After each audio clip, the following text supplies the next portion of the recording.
Hola mis hermanos, muy buenas noches, que Dios los bendiga. Bueno, es una bendición el por compartir un día más y de verdad deseo de tu corazón que tengan un inicio excelente de semana. Espero que cada devocional sea de mucha bendición y que Dios conforte nuestros corazones a través de ellos. Sé que pues están aumentando los contagios, mucha gente está cayendo otra vez en enfermedad. Que Dios los bendiga, hermanos, de verdad, deseo de todo corazón que puedan recuperarse pronto y pues seguir aprendiendo del Señor. Sé que cuando estemos en la presencia del Señor disfrutaremos, fíjese que una plena paz en la eternidad, porque aquí también debemos experimentarla, créame, y sobre todo tener tranquilidad en esta tierra porque Dios está con nosotros. Esta noche meditaremos en un salmo, el salmo muy precioso, el salmo 27, y nuestro devocional se titula, a forma de pregunta, ¿por qué debe temer mi alma? ¿Por qué debo estar en temor todo el tiempo por situaciones que suceden y todo eso? Mire, al principio de este salmo, David expresa su confianza gozosa en el Señor a pesar de la multitud, fíjese, de enemigos que lo amenazaban de muerte. Sin embargo, repentinamente su ánimo cambió. Oró con desesperación pidiendo que no lo abandonara el Señor, sino que lo ayudara y consolara durante esta situación de necesidad. Y sabiendo que el Señor era la fuente de su consuelo y esperanza, se fortaleció y esperó en Él. La espera en Él es necesaria en muchas ocasiones de nuestra vida, hermanos. Y precisamente este salmo refleja gran confianza y valor. Ahora, quiero que vayamos directamente al Salmo 27, del 1 al 14, y quiero que veamos los versículos del 1 al 3. Mire, aquí podemos ver la confianza que disipa el temor. Esa confianza en tu vida tiene que llevarte a disipar el temor. Versículo 1 dice, Jehová es mi luz y mi salvación. Y vea la pregunta, qué hermosa. ¿De quién temeré? Jehová es la fortaleza de mi vida. Segunda pregunta, ¿de quién he de atemorizarme? El poeta toma su lugar sin temor aquí, porque ha visto actuar a Dios en el pasado, como el Señor estaba con él, había soportado la prueba de luchas recientes y había hecho frente a la vida con una seguridad y plena confianza en fe inquebrantable. Escoge la luz como primera figura del lenguaje. ¿Y sabe por qué? Porque los problemas, la ansiedad, el peligro sugieren obscuridad, pero con la ayuda de Dios los ha sobrepujado en victoria. Aunque el término luz, que se usa muchas veces en las escrituras, aquí el salmista es el único escritor del Antiguo Testamento que aplica la palabra directamente a Dios.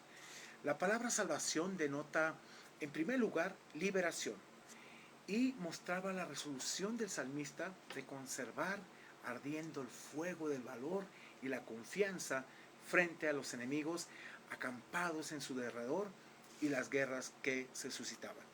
Sabía que podía precisamente, fíjese, interesante, encontrar seguridad en la tienda del Señor y que sería elevado por encima de los enemigos que lo rodeaban por ello.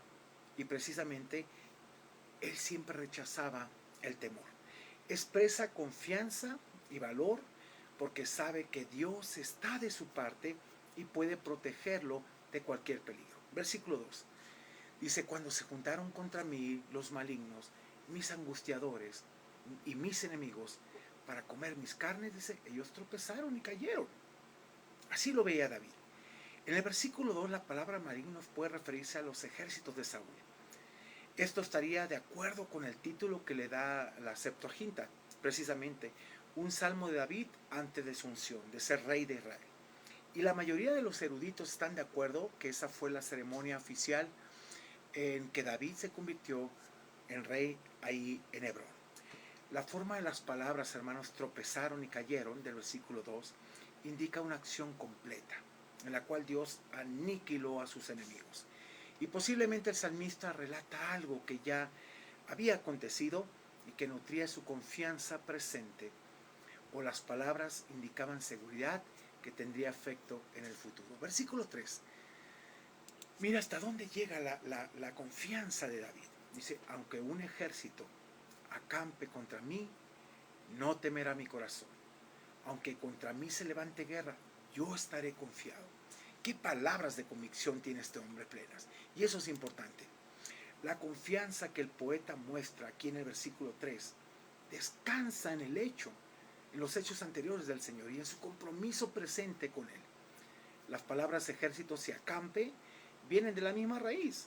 Podría traducirse, aunque un campamento acampe contra mí.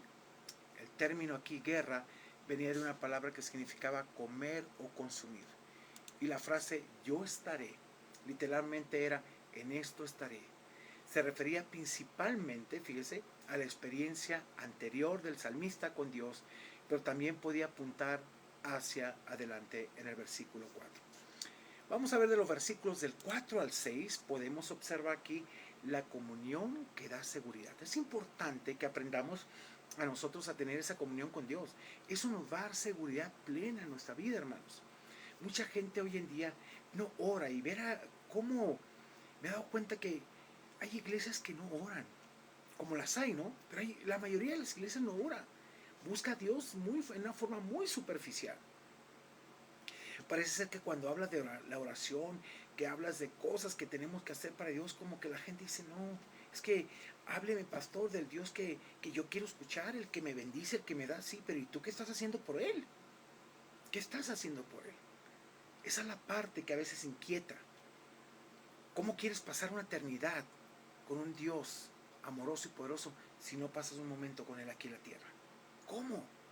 ¿Cómo es posible eso? Versículo 4. Fíjense lo que dice David aquí, qué hermosas palabras.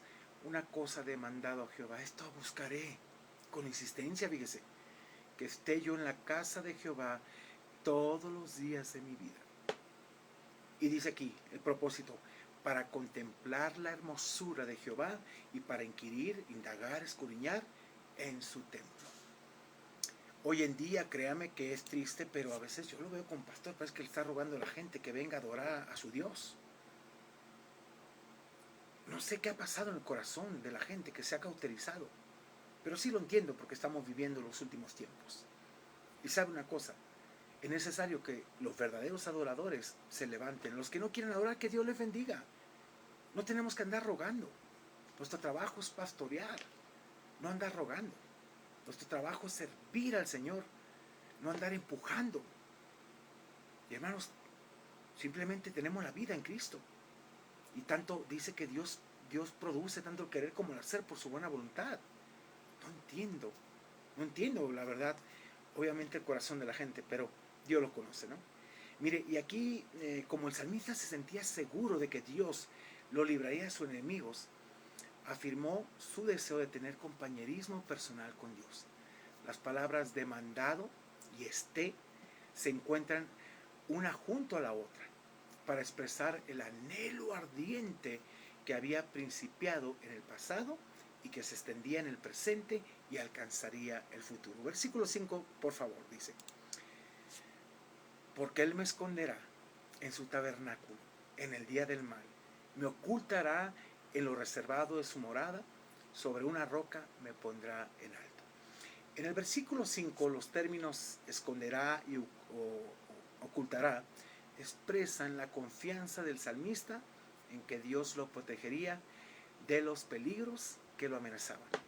Y de la misma forma, hermanos, que un anfitrión amistoso guarda a sus invitados, el poeta sacaba confianza, coraje y fuerza de su comunión íntima con el Señor, que lo hacía inmune al temor humano y a temblar por no tener valor. Las palabras hebreas esconder y ocultar significan lo mismo aquí, y cualquiera de las dos se podrían traducir con cualquiera de los términos. Ambas denotan acción continua. Dios seguiría protegiendo a su siervo. Versículo 6. Dice, luego levantará mi cabeza. Sobre mis enemigos me rodean. Dice, sobre mis enemigos que me rodean, y yo sacrificaré en su tabernáculo sacrificios de júbilo, cantaré y entonaré alabanzas a Jehová. En el versículo 6 la palabra traducida levantará es la misma que en la frase del versículo 5 traduce aquí pronto en alto, que lo pondrá en alto, perdón. La frase sacrificio de júbilo literalmente es sacrificios de aclamación a Dios, hermanos. Pero como la palabra se usaba algunas veces para indicar el sonido de una trompeta, algunos han traducido esta parte como la expresión de sacrificios con sonido de trompeta. El salmista sabía que su vida estaba escondida en Dios y experimentaba una felicidad sin límite. Y de los versículos del 7 al 10 podemos ver la oración ferviente de fe. Qué importante es tener ese deseo ferviente de estar conectado y comunicado con Dios. Vea lo que le dice en el 7. Oye, oh Jehová, mi voz con que a ti clamo. Ten misericordia de mí y respóndeme.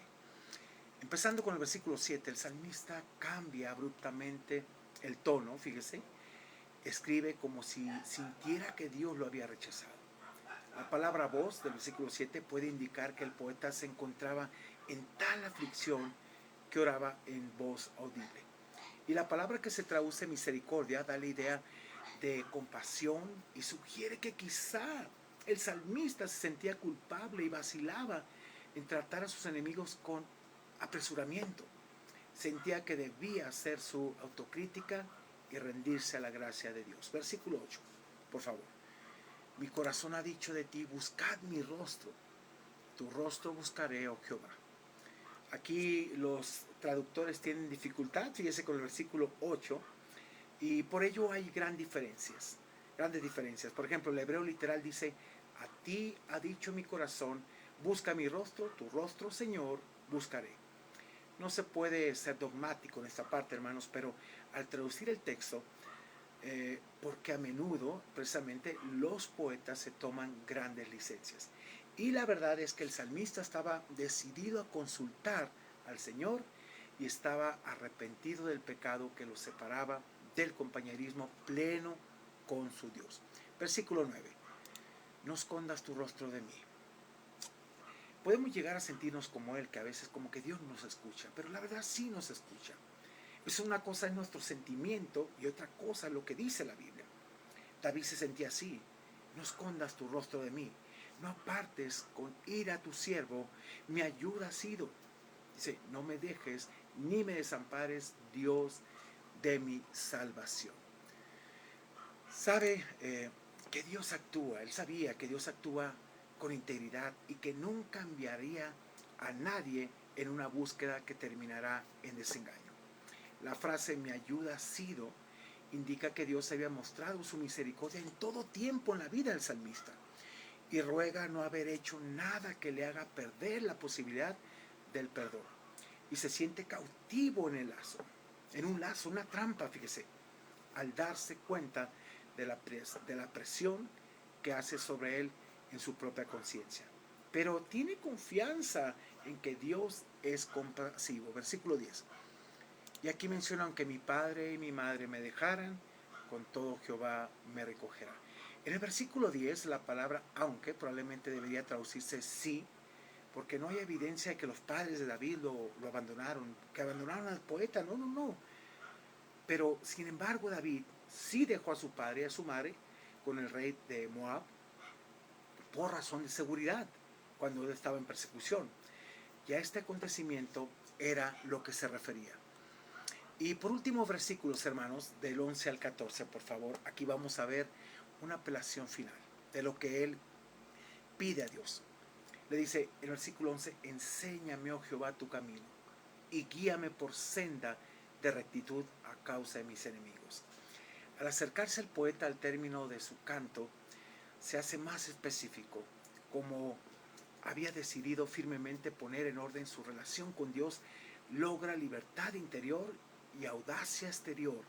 Por lo tanto, con toda confianza pide a Dios que lo proteja de la violencia y las mentiras de aquellos que los oprimían.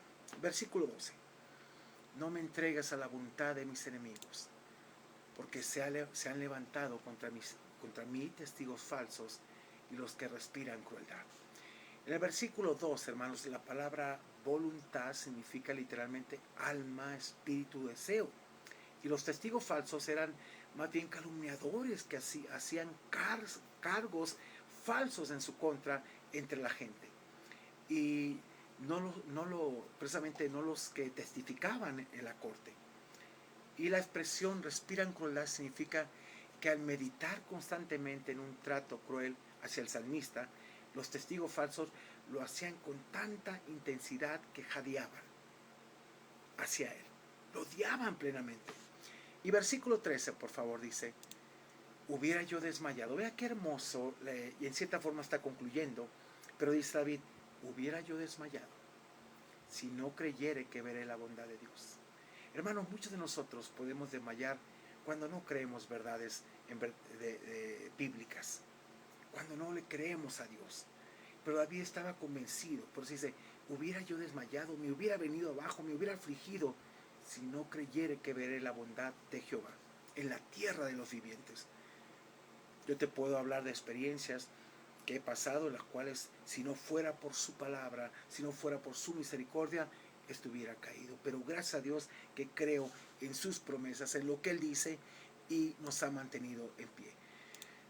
Aquí los traductores han tenido dificultades con la primera frase del versículo 13, pero el poeta usó una expresión que puede traducirse tanto como una interjección o como un grito, con una condición o calificativo. Sin embargo, otros aquí han insistido en que el salmista estaba haciendo una afirmación de fe, declarando su confianza en que el Señor lo reivindicaría mientras viviera todavía en la tierra.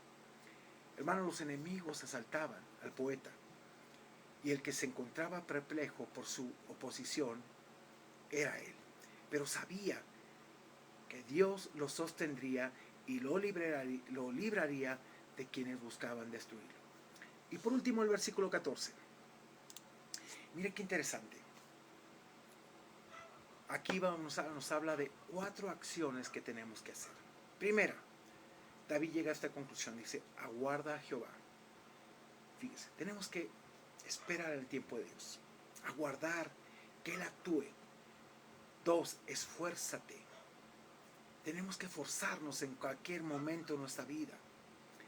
Y aliéntese tu corazón. Sí, espera a Jehová, que es lo mejor. Buscar una alternativa ante pruebas, ante situaciones, no es fácil.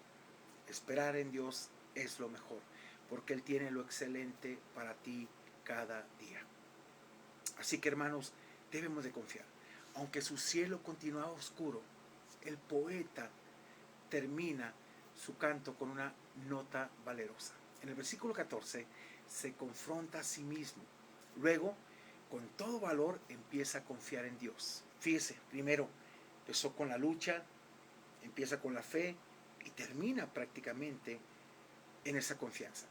La fe que el Señor le concedía era la que, sin ver, puede vivir confiado en seguridad. El salmista vuelve al punto clave con el cual empezó. Fíjese, reconoce que quienes confían en Dios son conscientes de sus enemigos. Los hay, sí hay. Es verdad, hermanos. Pero también están llenos de fuerza. Son conscientes de sus enemigos, pero también tienen el valor de enfrentarlos. Y tenemos que hacerlo. Y la frase aliéntese su corazón podría traducirse sé fuerte y tu corazón tendrá valor, cuando el poeta expresa precisamente arrojo por el Señor. El resultado es una confianza más grande en su vida. La palabra aquí, corazón, se refiere a la personalidad total de un individuo y no solamente a la parte emotiva de la naturaleza. El Salmo 27, hermano, fíjese cómo se mueve. Se mueve de la fe al temor y nuevamente concluye a la fe, a la confianza en Dios. El salmista reconoce que la clave en cualquier relación precisamente con el Señor es la paciencia. Mucha gente no ha ejercido esta parte, que es fruto del Espíritu Santo, la paciencia, esperar el tiempo de Dios. Y es necesario. Repite la expresión, aguarda a Jehová, porque está fijada profundamente en su mente y quería compartirla con otros. Hermanos, él sabía que debía hacer todo lo posible por ganar las victorias de la vida, pero en sentido final, Dios tiene la última palabra de todo problema y dificultad. Lo que tú no puedes, Dios lo puede hacer y lo puede cambiar. Charles Spurgeon habló de la palabra que el salmista usó para aguardar, con el significado de algo que se abraza como hierba a un roble o un pequeñito que con sus brazos rodea fuertemente el cuello de su madre. Alguien más dijo, esperar en el Señor es hacer de Él el lugar de unión del alma y por tanto el lugar de descanso y de crecimiento. Con razón escribió el poeta, fíjese, el tiempo de esperar, hermano, es el tiempo más duro de todos, sí es la verdad, te lo digo por experiencia, pero vale la pena la espera. En esa espera hay una gran enseñanza, capacitación de parte de Dios. Esta noche quiero, en verdad, decirte que tengas confianza en Dios. Y como leíamos en el primer versículo, hermanos, que es muy importante, lo que dice aquí David. Jehová es mi luz y mi salvación. Y la pregunta, ¿de quién temeré? Jehová es la fortaleza de mi vida. Segunda pregunta, ¿de quién he de atemorizarme? ¿De quién? Porque tenemos a Dios. La serie que estamos predicando ahorita en la iglesia se llama precisamente así. Si tienes a Dios, lo tienes todo. Y es verdad. Si tú piensas que yo no he experimentado temores, miedos, sí, hermano. Sí, soy humano. Pero he aprendido a echarlos en Dios y salir adelante. Mi temor siempre ha sido a Dios, no al ser humano. Créame. Así que aprendamos siempre a confiar en Dios. Déjeme orar por usted. ¿Quiere orar conmigo? Confiar en Dios. Todos vivimos ahorita una lucha tremenda, hermanos, porque no sabemos qué está sucediendo. Pero si leyéramos la Biblia nos damos cuenta que estamos en los últimos tiempos. Confía en el Señor. Él no lo va a dejar. De verdad, Dios no lo va a dejar. Él quiere que se levante, pelee las batallas, pero las pelee en Él. ¿Y sabes por qué? Porque Él pelea su batalla, no usted. Y tiene que aprender a confiar en Dios. ¿Quiere orar conmigo? Padre, gracias te damos por esta noche. Gracias por mis hermanos que se conectan para escuchar tu palabra. Bendícelo grandemente. Dales confianza, dales seguridad, serenidad de que tú estás obrando tu perfecta voluntad. Y dale fuerzas para seguir adelante. Tú eres bueno, tú eres justo y tú eres fiel. Te amo, Señor, te bendigo por todo lo que ha venido en nuestras vidas, pruebas, luchas, de todo, pero también muchas bendiciones, porque dice tu palabra que así como abundan las aflicciones de Cristo, también por el mismo Cristo abundan nuestra consolación. Y lo creemos. La palabra de Dios para creerla, vivirla, compartirla, aplicarla día con día y sobre todo tener esa confianza plena de que tú eres nuestro Dios y estás con nosotros. Gracias por tu amor y tu misericordia. Gracias, Señor. Bendecimos a toda la familia, Señor. Bendecimos a todos aquellos que se conectan. Bendecimos a nuestra familia desde Ensenada que se están conectando. Que tú bendigas, Señor. Que tú des consuelo y paz al corazón de la familia Guerrero, Señor. Que han perdido a Diana. Y qué padre que sepan que tu soberana voluntad, tu pleno consuelo y paz llega siempre a sus corazones. Así que inunda sus corazones de paz, de consuelo y de amor y de gran misericordia como solamente tú lo sabes hacer. Te bendecimos esta noche y te pedimos el día de mañana que nos ayudes a vivir de acuerdo a tu deseo y tu voluntad y a tener más confianza. ¿De quién temeremos si tú estás con nosotros? En el nombre de Jesús te bendecimos. Amén y amén. Mis hermanos, soy el pastor Roberto Zamora de la Iglesia Bíblica Amat. Ha sido un placer saludarlos. Que Dios les bendiga grandemente. Descansen esta noche, hermanos. Y bueno, mañana nos vemos con un devocional más para el alma. Vamos a tocar un tema muy bonito que sé que tal vez estés pasando por esa necesidad, tal vez estés pasando por algo en lo cual no entiendas. Pero déjame decirte, Dios tiene el control. Y recuerda bien, que a los que aman a Dios, a los que no todos, a los que aman a Dios, todas las cosas les ayudan a bien. Entendemos que todo lo que estamos pasando nos va a ayudar a bien. Esto es a los que no todos, dice, han sido llamados conforme a su propósito, el propósito de Dios. Que Dios te bendiga, excelente noche. Cualquier cosa, Estamos para serviros. Puedes mandarnos un mensaje, puedes mandarnos un WhatsApp al 2223 81 11 73 o 22 12 07 97 95. Muy buenas noches, Dios te bendiga.